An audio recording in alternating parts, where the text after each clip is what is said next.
ఆదేశాలు జారీ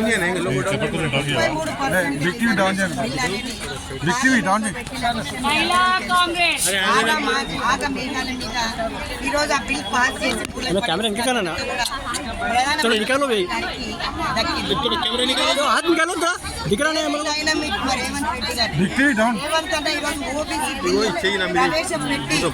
అందరూ జంప మీద చెల్లు అని కొట్టే విధంగా బీజేపీ వాళ్ళ జంప మీద చెల్లు పెట్టే విధంగా ఈ రోజు ఇక్కడ ఫస్ట్ రాష్ట్రం తెలంగాణ నుంచి మొదలు పెట్టాం, కంప్లీట్ గా సంపూర్ణంగా చేశాం. ఈ రోజు వాళ్ళ మా సీఎం గారిని చూసి సిగ్గు తెచ్చుకోవాలి ప్రధానమంత్రి అని. ఎందుకంటే మహిళలను మోసం చేస్తున్న బీజేపీ ఇక్కడ నుంచి 8 మంది ఎంపీలు ఉన్నారు, కానీ ఎవ్వరు కూడా చిత్తశుద్ధి లేదు.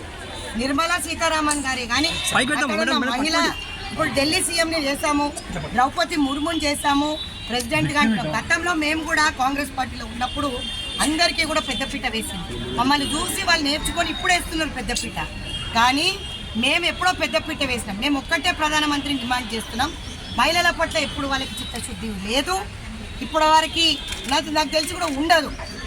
33% వాళ్ళ బీజేపీ పార్టీ ఆఫీస్తో మా చెల్లెండు చాలా మంది ఎదురు చూస్తున్నారు. మాకు అవకాశాలు వస్తాయి లోకల్ బాడీ ఎలక్షన్స్లో, జెడ్పీటీసీలో, ఎంపీటీసీలో అని డీలిమిటైజేషన్ అని చెప్పి మళ్ళీ ఒకటి అడ్డం పెట్టినట్టు. అసలు ఆయనకి చిత్తశుద్ధే లేదు. మోదీ బీసీఏ కాదు, వాస్తవంగా అగ్రకులాల నాయకులందరూ కూడా బీసీలను అణిచివేస్తున్నారు. కాబట్టి మేము ఒకటే మాట మాట్లాడుతున్నాం, మహిళల హక్కు కాల రాస్తే ప్రభుత్వాలు కూలిపోతాయి. సో అదేవిధంగా ఈరోజు చిన్న వయసులో ఉన్న ఒక ముఖ్యమంత్రి వాళ్ళ చెంప చెల్లు పిడేలనే విధంగా ఈరోజు ఓబీసీ రిజర్వేషన్ ఇక్కడ చేసి ఢిల్లీలో ఆయన పేరు చాటుకున్నాడు.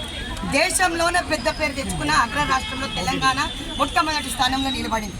వీళ్ళందరూ కూడా 10 ఏళ్ళు ఉండి ఇక్కడ కేసీఆర్ కానీ అక్కడ నరేంద్ర మోదీ కానీ ఎవరికి కూడా చిత్తశుద్ధి లేదు. మేము 33% పార్లమెంట్లో పెట్టిన బిల్లు ఇమీడియట్గా ఇంప్లిమెంట్ చేయమంటున్నాం. ఇది ఇక్కడితో ఆగదు, ఇది ఆరంభం చేస్తున్నాం. ప్రతిసారి మేము గొడవ చేస్తూనే ఉంటాం. అదేవిధంగా మోదీకి కూడా బుద్ధి చెప్తాం. ఈవీఎం ట్యాంపరింగ్లు చేసి గెలుస్తున్నారు. ఈరోజు రఘునందన్ గారు పెద్దగా మాట్లాడతారు, బండి సంజయ్ గారు మాట్లాడతారు. మరి ఇక్కడ నుంచి కేంద్ర మంత్రులుగా ఉన్న వాళ్ళు నిద్రపోతున్నారా అని అడుగుతున్నారు. ఇంట్లో మహిళలు లేరా? ఈరోజు మీ భార్యకు మీరు పుట్టు పెట్టవచ్చు, కానీ మాలాంటి పేద చెల్లెళ్ళకి ఎవరు పెడతారు?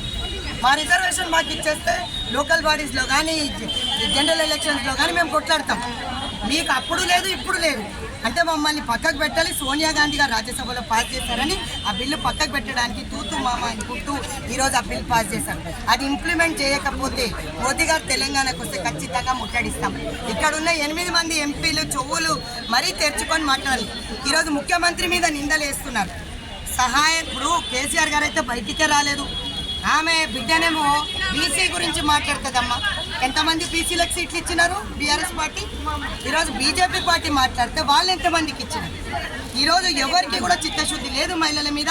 కాకపోతే సెంటర్లో ఈరోజు మేము మళ్ళీ చెప్తున్నాం, మోదీ గారు మా 33% ఉమెన్ రిజర్వేషన్ బిల్ ఇంప్లిమెంట్ చేయకపోతే చర్యలు గట్టిగానే ఉంటాయి. ఇంకా ఎక్కడంటే అక్కడ అడ్డుకునే ప్రయత్నాలు కూడా జరుగుతాయి. మా నేషనల్ ప్రెసిడెంట్